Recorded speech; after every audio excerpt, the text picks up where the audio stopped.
The 1960s was a part of what is referred to as the golden age of Australian tennis. The 60s was a time in which Australians dominated world tennis in the amateur arena. 32 out of 40 championships were won in the period between 1960 and 1970. However, by the late 1960s, the game of tennis began to change dramatically. Professionals were invited to play amongst the amateurs in tournaments. Prize money was introduced legally for the first time. Court surfaces began to change, fashions changed, rackets and balls changed, and scoring changed along with strategies for the game.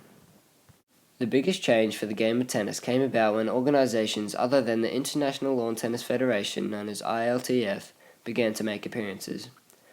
The International Lawn Tennis Federation was founded in 1913 and was the world governing body for tennis for that time. Its focus was on amateur tennis. However, a new tennis circuit was introduced by Americans in the 1960s, called World Championship Tennis, known as WCT. This came about due to the lack of good conditions on the professional circuit.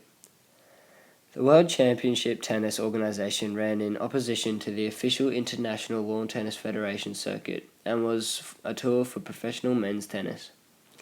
The WCT emphasized its prize money and added incentives to attract players to its circuit.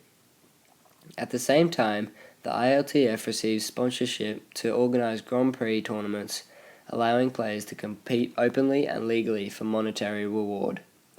This meant the ILTF was no longer concentrating on amateur tennis. After years of division, the ILTF and WCT finally became unified in the early 1970s and promoted a circuit of tournaments to benefit players across the year. The 70s also saw the introduction of councils that governed men's and women's tennis separately. In the USA, the National Foundation for Wheelchair Tennis was also created.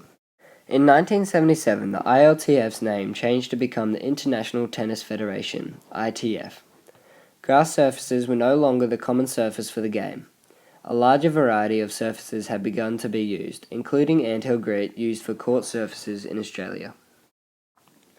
With the introduction of the WCT professional tennis tournaments came a change in fashion, particularly in the early 70s.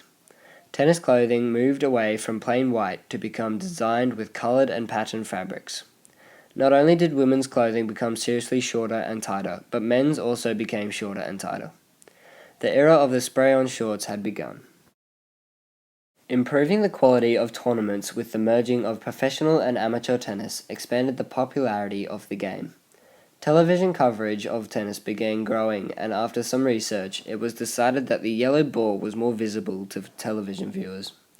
So the ITF introduced yellow balls to the game of tennis, removing the traditional white or black ball from the game. Rackets also saw major changes in the 60s and 70s. After 100 years of the traditional wooden racket with animal gut strings, steel tennis rackets were introduced with the Wilson T2000. Jimmy Connors was at the forefront of the rise in popularity of the steel racket, with his successful use of it. The introduction of metals in racket making enabled one manufacturer, Prince, to develop a racket that had a larger than had previously been standard head size. The next step, a short time later, was aluminium rackets, and due to the lighter weight, this enabled players to give more spin on the ball and to slice it. Up until this point, rackets have always been so standardized when made of wood that the ITF did not have any set rules in regards to rackets. By the late 1970s, the ITF had set specific perimeters around the construction of tennis rackets. There have been many changes in the world of tennis. However, there are two things that have always remained the same: the size of the court and the net height. The 1960s and 1970s probably saw the most radical changes to the game of tennis, but tennis remains a game that appeals and can be played by people of all ages. The game of tennis is an important part of the social history of Australia. Times have changed, technology has changed, but the true meaning of tennis will always remain the same, as long as there are players and balls and rackets to hit those balls.